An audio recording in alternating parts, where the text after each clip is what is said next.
Assassin's Creed Shadows released early in 2025 and was a day one purchase for me.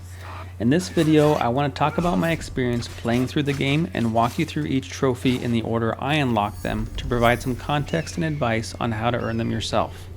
I have seen online that it takes most players anywhere between 50 and 75 hours to platinum this game.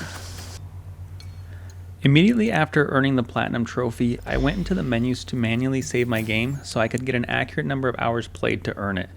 As you can see here, my final time came in to 51 hours and 37 minutes. I've been a big fan of the Assassin's Creed series since it started in 2007 and have played every mainline game since then.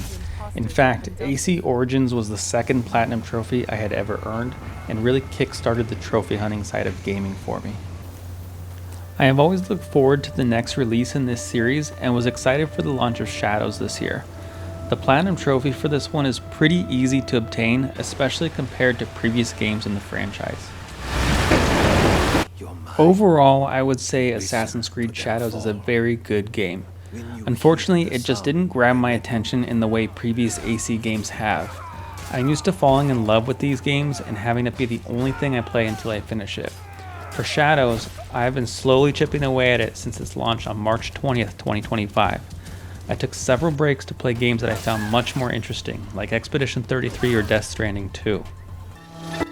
I would always come back to Shadows to make more progress towards finishing it, but it felt like a game that just wouldn't end. It was difficult for me to feel invested in the story or the characters. While I didn't mind the dual protagonists, I found myself much preferring the parkour and stealth gameplay of Naoe over the brute strength of Yasuke. The player-driven, non-linear story felt like it harmed the narrative much more than helped it. Because you really could do anything in any order, it never felt like the world around me was progressing with the story, as each questline was siloed off to be its own thing. The objective board became so big that I started to lose track of what reason I was going around taking out these targets. It just became a big checklist to get markers off my map. The world itself is beautiful. I loved watching the camera pan around each time I came to a new viewpoint, and couldn't believe how far the map stretched.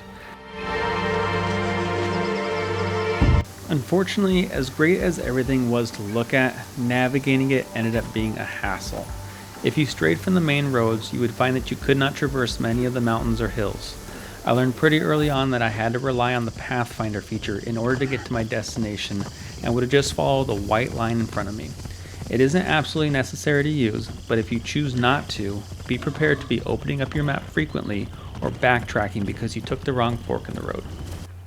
The combat was fun, and I felt like the variety of weapons and skill trees kept me engaged. I did take a stealth first approach to almost every objective, but that didn't always work out, and I'd have to fight my way out of some situations I found myself in. The modern day story that is in nearly all AC games to tie them together has been almost abandoned in Shadows, which I was disappointed to see because I'm in the minority of players that actually enjoyed those parts of previous games. I'm looking forward to what comes next for Assassin's Creed. While Shadows won't rank very high on my tier list for the series, I am still happy to have played it and think it was worth my time. Let's talk about trophies. As I mentioned earlier, the platinum for this game is much easier than in previous entries in the series. You do not have to completely clear the map of all objectives. In my estimate, you are only required to do about 70% of what's available to earn every trophy. Since this is a Ubisoft game, be prepared for a large map littered with icons and points of interest. While the in-game map does have some great filtering options, I did find myself using some outside resources as well to help keep track of what I've completed so far and what I still had left to do. I would highly recommend taking advantage of Map Genie's interactive map. This website was a lifesaver for me when I was trying to figure out where the last one or two of a collectible or location was to finish a trophy. I'll put a link down in the description so you can access this free tool directly. With all that being said, let's take a look at my journey through the trophy list to earn this platinum.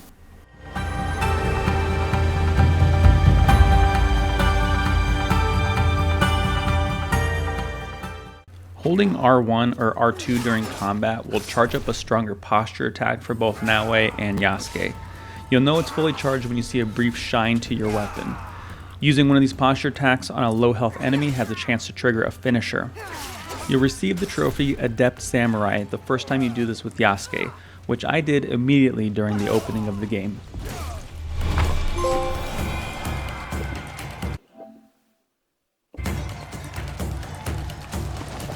Throughout the game, you'll use the R1 button to assassinate enemies. Kind of a lot.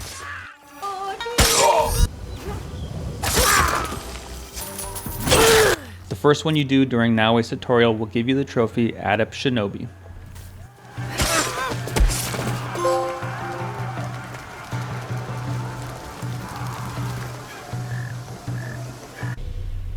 Finishing the prologue will pop the appropriately named trophy, Prologue.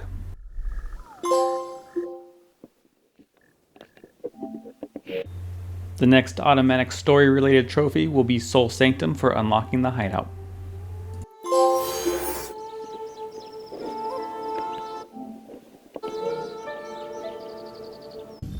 The next trophy is the only technically missable one from the list.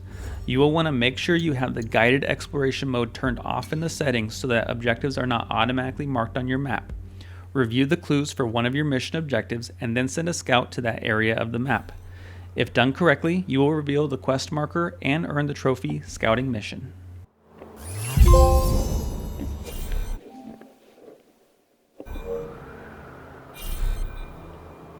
Performing 5 assassinations in a row without being seen will unlock the trophy Unseen.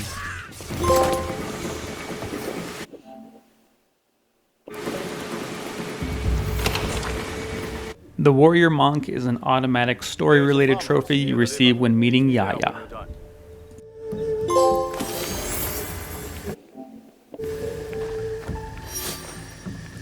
Thank you. Another automatic trophy you'll earn is Mortal Reminder for completing an objective board.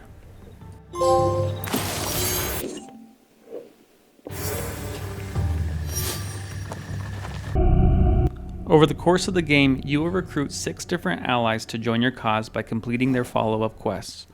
They can be tracked on the objective board titled The League. Recruiting your first ally will pop the trophy Build Your League.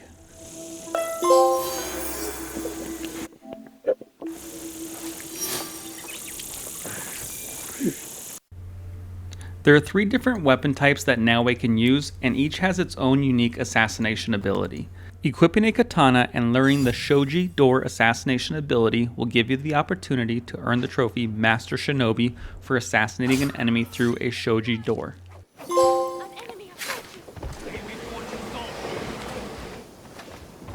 Oh. Did you see?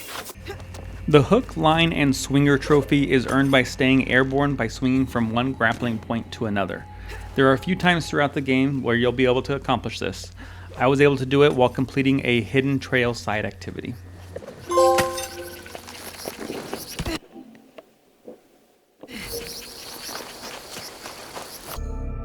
As Naoe, you'll be able to unlock a skill called Egan Roll in the Shinobi Mastery Tree. Once unlocked, pressing circle before landing will cause Naoe to roll. If done from up high, it will reduce or negate fall damage and unlock the trophy titled Sometimes.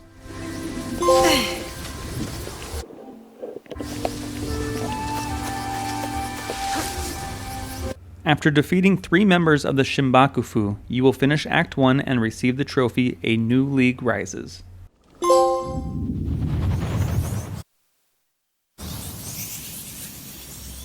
At your hideout, you will have a chance to build a blacksmith.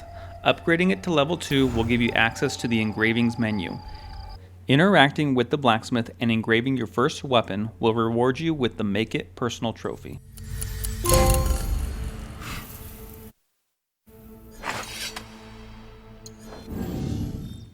Kofuns are a side activity that you will find across Japan that involve navigating a dungeon to a treasure chest. Completing your first one will unlock the Kofun Raider trophy. Good. Now which way is out? To receive the Good Form trophy, you must complete 1 kata. There are many of these around the map and are unique to Yasuke.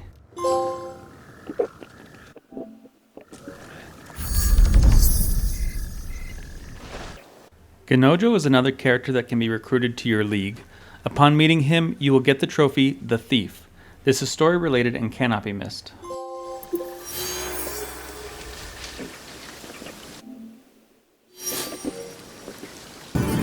The buildings that you add to your hideout can be upgraded using materials you collect throughout your travels. Upgrading any one of them to level 3 will earn you the trophy Against Wood and Stone.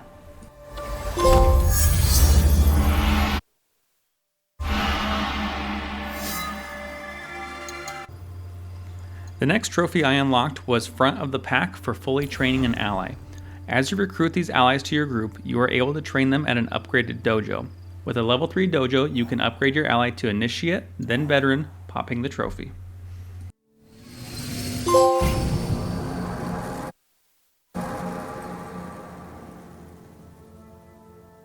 As Yasuke, attempting a leap of faith from any observation point will unlock the trophy Leap of Fail.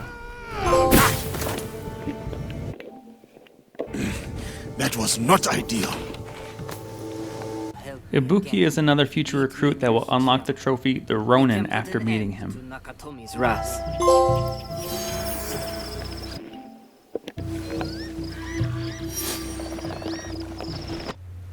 For the trophy Master Samurai, you must be playing as Yasuke and parry an incoming projectile. I actually got this completely by accident by parrying an arrow while fighting a different enemy.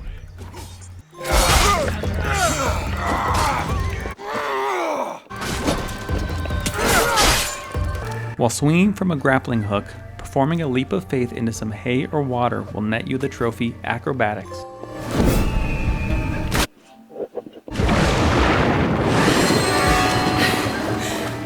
Shooting an enemy in the knee with an arrow as Yasuke will unlock the Adventurer trophy. Who doesn't love a good Skyrim reference?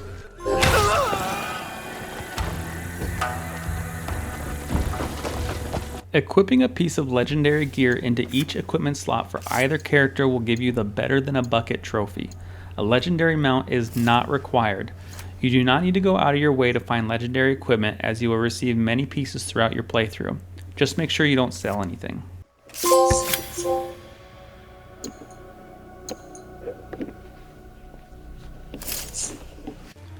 As you walk around cities, you'll find stray dogs and cats that you can pet. Petting one will add it to your collection. Go to your hideout and open the build menu. Navigate to the animal icon on the far right to select your new pet and place them anywhere in your hideout. Doing this will reward you with the Everybody Benefits trophy and a new friend walking around your hideout.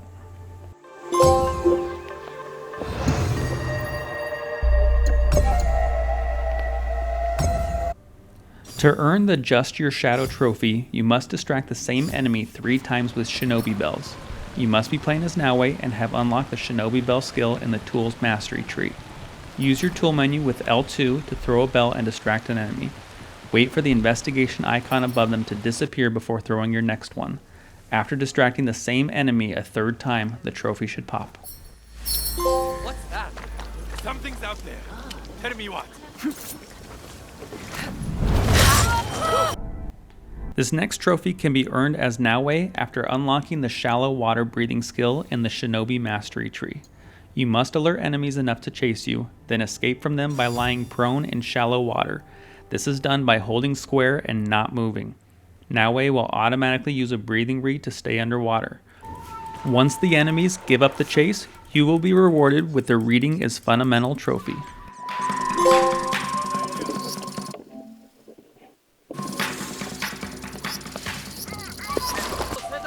When assaulting a castle or outpost, an enemy may attempt to ring an alarm bell. If they do, a strong guardian enemy will spawn. Your goal is to get out of sight so the assassination prompt will appear. You must defeat them with a single stealth kill to receive the trophy Giant Slayer. You may need to upgrade your mastery skills or add engravings to your weapons to increase the number of health bars removed during stealth kills in order to get this to work.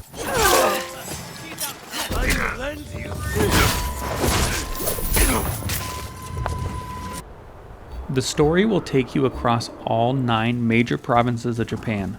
Arriving in your 9th province will give you the Pathfinder trophy.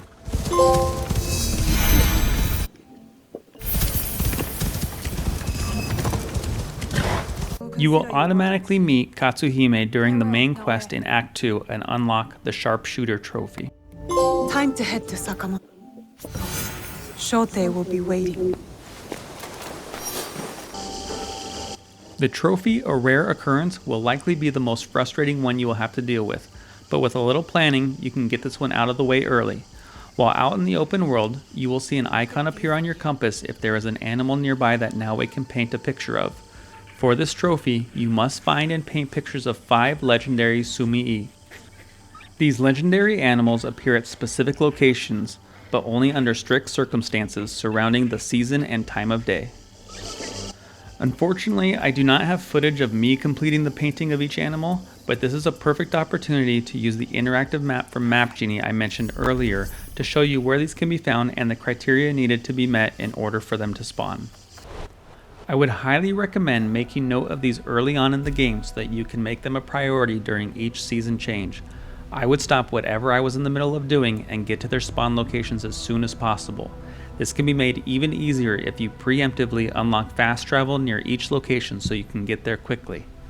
If you get to their location and they aren't there when you know they should be, try riding your horse approximately 200 meters away and returning to try and trigger it to spawn. At the time of making this video, there is no easy way to progress time in the game, so if you miss it, you will need to wait up to 10 real-time hours for you to get another opportunity. While these can be done in any order, I will start from the north side of the map and work my way down.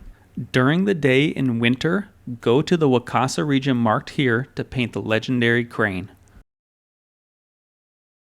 During the day in summer, go to the Omi region marked here to paint the legendary tanuki.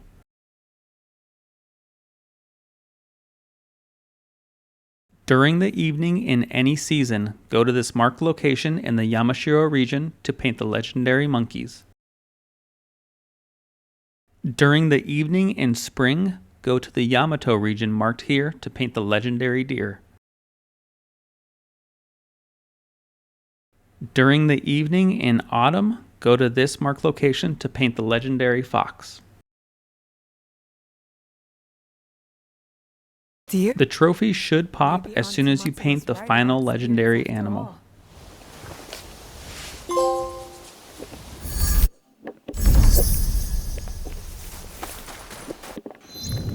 Finding a piece of legendary gear of each type, which includes each weapon type, for both characters awards the trophy Limitless.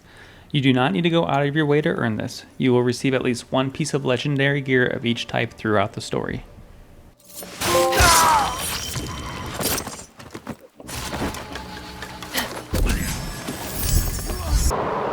The trophy, the Toxin Master, will be awarded after meeting Oniyuri for the first time.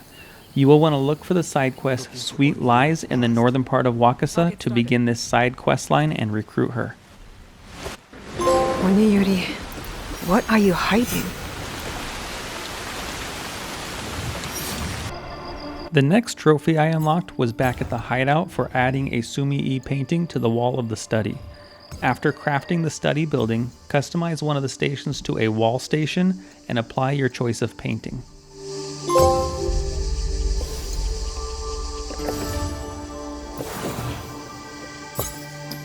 Continuing through the Shinbakufu objective board awarded me the trophy An Oath Fulfilled for completing Act 2.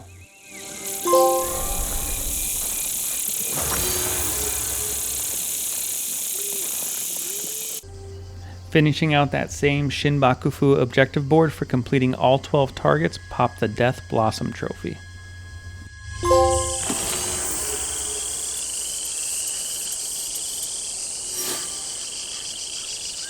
When in the Harima province, look for a side quest titled A Blade in the Dark. This will introduce you to your future recruit, Yagoro, and give you the Eager Assassin trophy.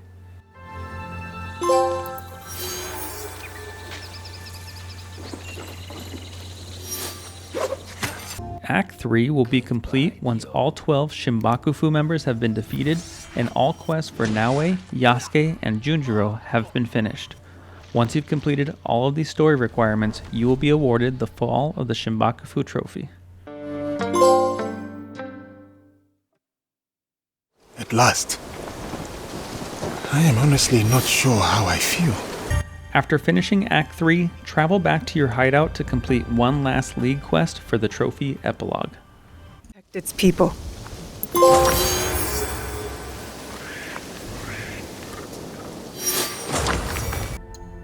Purchasing the first rank of each skill in the Shinobi tree will unlock the Art of the Ninjutsu trophy.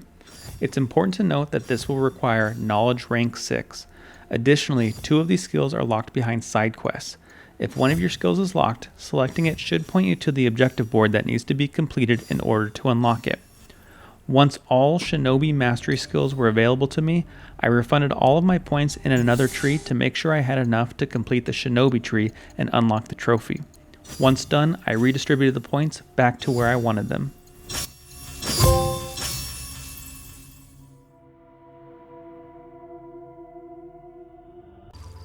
To unlock the Suture Self trophy, you must fully upgrade your rations. In order to do that, you must have collected all 16 food dishes across Japan and built the Zashiki and tea room buildings in your hideout. The Zashiki building is unlocked through the side quest The Iron Hand Guild in Izumi Setsu, which starts an objective board by the same name and eliminating one of the targets. The tea room is unlocked by completing the Tea Bowls for Rikyo side quest under the people of Yamashiro. This is unlocked automatically during the story and involves collecting 7 tea bowls from merchants around the map. The 16 dishes are part of the side quest Feast for Thought and are obtained by speaking with food vendors scattered around Japan. Map Genie was very helpful for me in locating the last few dishes I needed to complete this trophy. Back for noodles. New dishes taking time. Fruits of your journey to The collector trophy is awarded for completing any collection. By doing the previous trophy, Suture Self, I actually completed 2 collections, one for tea bowls and the other for food dishes. Turning in either one of these will unlock the trophy. Back for noodles. New dishes taking time. Scattered across the map are Kujikuri locations for Naue to complete a short button pressing minigame. If you are having any trouble doing the QuickTime events, you can turn on a setting in the menu to auto-complete these. Finishing all 22 locations will award the trophy Kujikuri.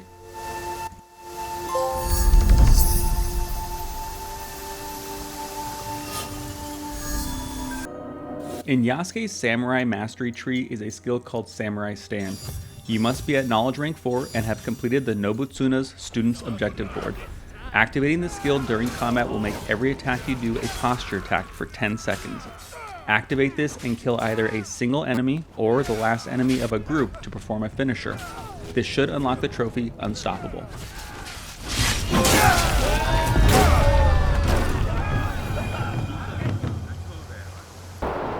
During Act 2, there will be a side quest available titled The Tournament in front of your hideout. Go to the marked location in Yamato to participate in 5 rounds of combat. Defeating all opponents awards the Test Your Might trophy.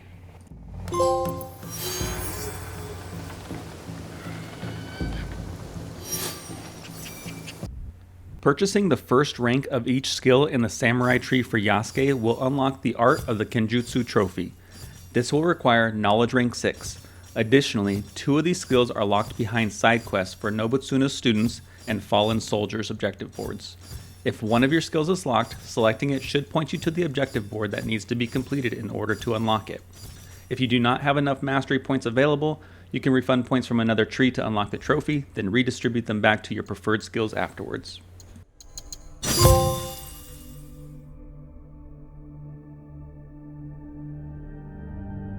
Contracts are available at safe houses you unlock throughout the map. Completing one of these contracts in each province will award you the trophy, Would You Kindly. These contracts will show up as completed when in the contract menu in the different provinces, but the list does reset at the change of each season, so it can be difficult to track your progress.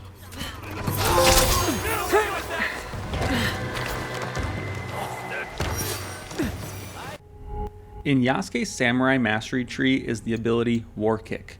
Your objective is to kick an enemy from a high place so that they die from the fall to earn the trophy. This is Japan, actually. If you are accidentally killing enemies from the kick itself, I would recommend resetting your skill nodes and leave War Kick at its lowest rank. There are a couple locations that are easy to get to with fast travel, but I personally went to the rock quarry in Harima and had enemies follow me near the edge of the rocks for me to kick off.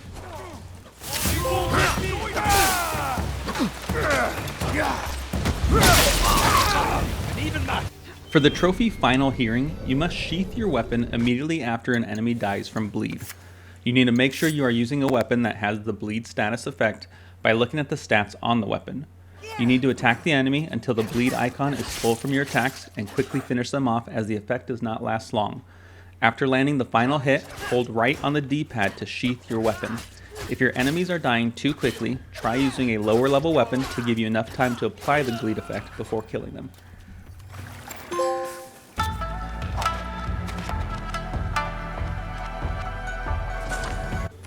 The trophy Overdesign III requires you to perform a finisher on an enemy that is both poisoned and dazed. You'll need to identify 2 separate weapons that have either the poison or the dazed effect, since a weapon cannot have both. You will need to attack an enemy enough with one weapon to apply one effect, then switch to the other weapon to apply the other effect. Once both are done, use a posture attack to do a finisher on the enemy and unlock the trophy. Similar to the previous trophy, if you find yourself killing an enemy too quickly, you can either use a lower level weapon or fight a stronger enemy with a larger health pool. I found that the daze effect lasted longer on enemies, so I applied that first before switching to my poison weapon.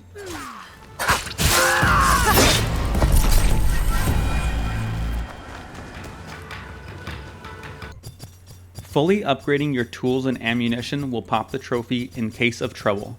This is done by unlocking all the skills in Yasuke's Teppo and Bow trees, and Naoe's Tools tree. You must be at Knowledge rank 6 and have completed several side quests on the objective board. If any skills in these trees show locked, highlighting them and pressing X should point you to the targets needed to eliminate to unlock them.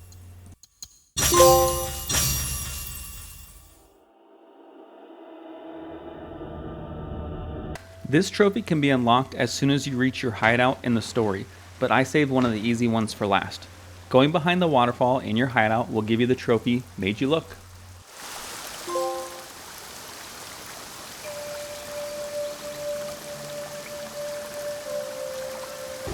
The highest point on the map can be found in the southeast corner of Yamato.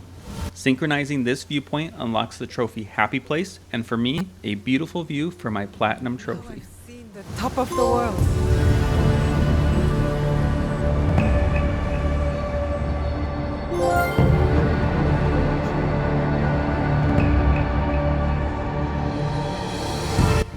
Thank you for watching, and I hope you enjoyed this video.